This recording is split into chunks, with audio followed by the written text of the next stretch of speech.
చూస్తున్నాం Ayatollah Khomeini హతమైన తర్వాత వారసుడు ఎవరు పెద్ద చర్చ జరుగుతోంది. ప్రత్యేకించి పశ్చిమాసియాలో అలాగే గల్ఫ్ నేషన్స్ అన్నీ కూడా ఆసక్తిగా ఇరాన్ వైపు ఎదురు చూస్తున్నాయి. ఇప్పటి వరకు ఒక మత ఛాందస నియంత పాలనలో ఉన్న ఇరాన్ ఆ భావజాలం నుంచి బయటకు వస్తుందా, లేక అదే భావజాలాన్ని కంటిన్యూ చేసే మరింత ఉన్మత్త భావజాలం ఉన్న అలీ లారిజానీ చేతుల్లోకి ఈ నాయకత్వం వెళ్ళిపోతుందా? ఎందుకంటే 40 days నేషనల్ మౌర్నింగ్ బ్రేకింగ్ చూస్తున్నాం మనం. 40 days నేషనల్ మౌర్నింగ్ ఇచ్చింది, జాతీయ సంతాప దినాలుగా ప్రకటించింది. ఇరాన్లో ప్రధానమంత్రి అలాగే అధ్యక్షుడు అందరూ ఉన్నారు. ఇరాన్ క్యాబినెట్ ఉంది. కేవలం రక్షణ మంత్రి ఆయన నిన్న రాత్రి జరిగిన దాడిలో హతమయ్యారు. ఆయనతో పాటు ఆర్మీ చీఫ్ కూడా హతమయ్యారు. ఇప్పుడు ఇలాంటివి ముందరే ఊహించారు ఆయన. ఖమేనీ ముందరే ఊహించారు. తాను కూడా హతమయ్యే ప్రమాదాన్ని ఆయన ముందరే ఊహించారు, శంకించారు. ఆ అనుమానంతో అలీ లారిజానీని తన వారసుడిగా ఆయన అంతర్గత సమావేశంలో ప్రకటించి మరీ వెళ్ళారు. సో తన మృత్యువుని తానే రాసుకున్నారు. ఆయన రాసుకున్న తర్వాత వారసుడు ఎవరైన దానికి సంబంధించి అత్యంత శక్తివంతమైన మెరిక లాంటి నాయకుడిని ఆయన ఎంచుకున్నారు. అలీ లారిజానీ అయితే ఆయన ఇస్లామిక్ రిపబ్లిక్లో అనేక పదవులు నిర్వహించారు. ఇరాన్ పార్లమెంట్ స్పీకర్గా 2008 నుంచి 2020 వరకు ఉన్నారు. ఇస్లామిక్ కన్సల్టేటివ్ అసెంబ్లీకి స్పీకర్గా పనిచేశారు. సుప్రీం నేషనల్ సెక్యూరిటీ కౌన్సిల్ సెక్రటరీగా 2005 నుంచి 2007 వరకు ఒక స్వల్ప వ్యవధి. తిరిగి 2025 నుంచి మళ్ళీ ఆయనే ఉన్నారు. ఇరాన్ భద్రత అలాగే విదేశాంగ విధానాల్లో కీలక పాత్ర పోషించిన ఆయన విద్యావేత్త కూడా, రిచ్ అకాడమిషియన్, ఆయనకి రిచ్ బ్యాక్గ్రౌండ్ ఉంది and thorough understanding about international affairs as well security aspects. అలాగే ఎక్స్పెడియన్సీ డిజార్న్మెంట్ కౌన్సిల్ సభ్యుడిగా కూడా ఆయన ఉన్నారు 2020 నుంచి. ఇది ఇరాన్లోని అత్యున్నత సలహా మండలి. అంటే ఇరాన్లో వ్యవస్థలకి ఇరాన్ ప్రభుత్వంలో వ్యవస్థలకి కానీ వ్యవస్థలు పనిచేసే విధానానికి కానీ ఎలాంటి లోటుపాట్లు లేవు.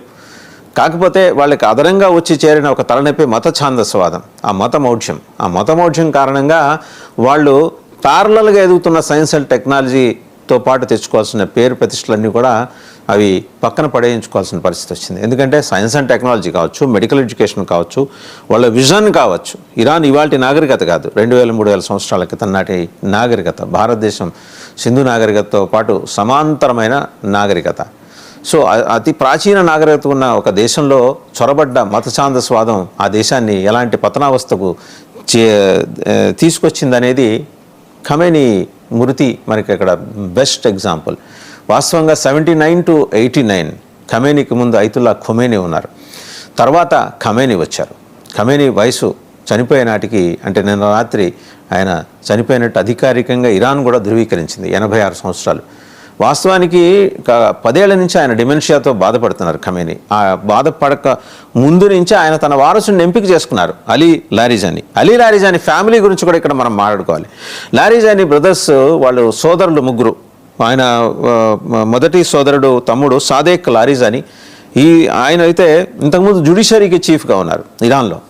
అలాగే జవాద్ లారిజానీ ఆయన ఎక్స్టర్నల్ అఫైర్స్ ఎక్స్పర్ట్, ఇంకో తమ్ముడు.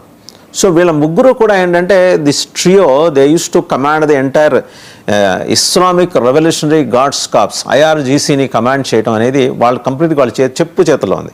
ఇప్పుడు ప్రపంచ దేశాలు ఎట్లా చూస్తున్నాయి, చదువు సంఖ్యల్లో పెద్దగా ప్రజ్ఞా పాఠవాలు లేని ఈ ఖమేనీని ఇన్నాళ్ళు భరించాం. బట్ వేరాజ్ ఈ మత ఛాందస్వాదానికి తెలివితేటలు విజ్ఞానం కనుక తోడైతే అది మరింత పెద్ద ఉగ్రవాదంగా ఎలా పరిణమిస్తుందో అని చెప్పేసి భయపడుతున్నాయి. ఈవెన్ ఇస్లామిక్ నేషన్స్ కూడా భయపడుతున్నాయి. ఈ క్రమంలో ఎలా ఇప్పుడు ఈయన నెక్స్ట్ కమాండర్ ఇన్ చీఫ్ అవుతారా? ఖమేనీ భావించారు ఆయన కావాలని చెప్పి. ఎందుకంటే ఆయనకు అత్యంత ఆప్తుడు, నమ్మకస్తుడు, ఆయనకి వెనుదన్నుగా ఉండి చాలాసార్లు ఆయన ప్రాణాపాయం నుంచి కాపాడినవాడు, సెక్యూరిటీ ఆస్పెక్ట్స్లో అపారమైన అనుభవం ఉన్నవాడు లారిజానీ. సో లారిజానీ నాయకత్వాన్ని IRGC యాక్సెప్ట్ చేస్తుందా? This is a big question now.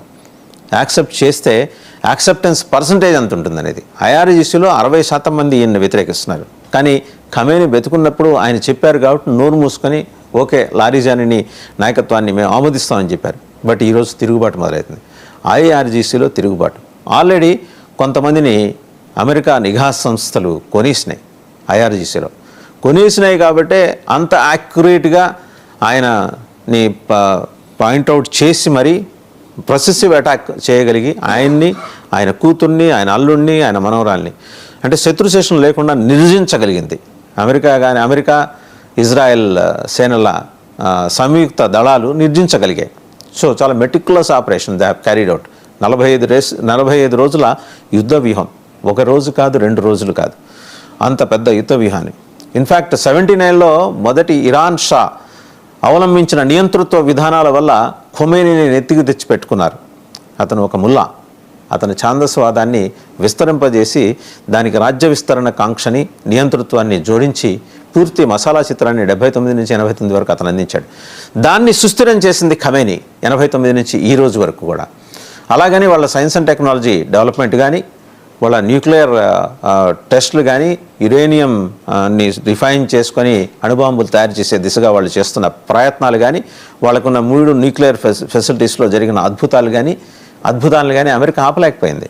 ఎందుకంటే అమెరికా చరిత్రలో ఎక్కడైనా పక్కవాడింట్లో వేలు పెట్టి కెలికి మరీ తన్నించుకొని బయటకు వచ్చిన సందర్భాలే కానీ వాళ్ళు గెలిచిన ఇవి సందర్భాలు లేవు. చిన్న దేశాలతో కూడా ఓడిపోయి ఆఫ్ఘనిస్తాన్ అయితే మరీ పరాభవంతో వెనక్కి తిరిగి రావాల్సిన పరిస్థితి. అటువంటి పరిస్థితుల్లో ఈసారి చాలా స్ట్రాటజిక్ ఆపరేషన్ చేశారు. మదురోని లిఫ్ట్ చేయడం అంటే అది పెద్ద వ్యవహారం కాదు. చిన్న దేశం and Latin American country, geographical conditions మీద థరో అండర్స్టాండింగ్ ఉంటుంది. వెరాజ్ ఇరాన్ పశ్చిమాసియాలో ప్రత్యేకించి 2 జలసంధుల మధ్య ఉన్న ఆ ప్రాంతంలో ఇరాన్ కొండలు గుట్టలు కొట్టడం కానీ, ప్రెసిసివ్ టార్గెట్స్ని ఐడెంటిఫై చేయడం కానీ అంత తేలికైన వ్యవహారం కాదు.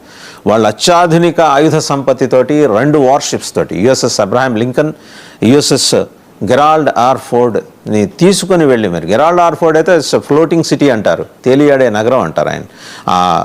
దాంట్లో 4500 మంది సైన్యం, సైలర్సు, దాంట్లో ఉన్న ఇబ్బందులు అన్నీ అధిగమించి మొత్తానికి ఏంటంటే సాధించగలిగింది. అలీ లారీజాని టేకప్ చేసిన తర్వాత, ఒకవేళ ఇరాన్లో రాజ్యాధికారం అతను టేకప్ చేసిన తర్వాత, లేదా ఆయన టేకప్ చేయడానికి అమెరికా అంగీకరించింది అని భావించిన తర్వాత ఉండబోయే పరిస్థితులు ఎలా ఉంటాయి? మత ఛాందస్వాదం అలాగే కంటిన్యూ అవుతుందా? ఎందుకంటే బురకాలకి, హిజాబులకి వ్యతిరేకంగా అక్కడి యువతులు, మహిళలు చేసిన ఉద్యమాలు ఇరాన్లో మనం చూసాం. ఓపెన్గా ఖమేనీని తెగనాడుతూ వాళ్ళు రోడ్ల మీదకి వచ్చి చేసిన నిరసన ప్రదర్శనలు చూసాం. లారీజాని మరి ఇప్పుడు వాళ్ళకి కొత్త దేవుడిలాగా అవతరించబోతున్నాడా?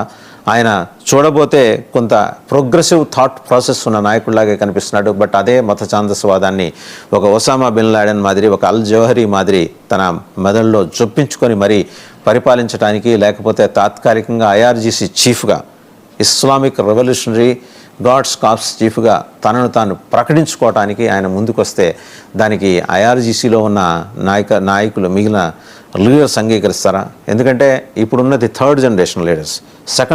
First generation and second generation generals అందరినీ 37 మందిని కిందటి సంవత్సరం జరిగిన యుద్ధంలో ఇజ్రాయెల్ నిర్జించింది, చంపేసింది, హతమార్చింది.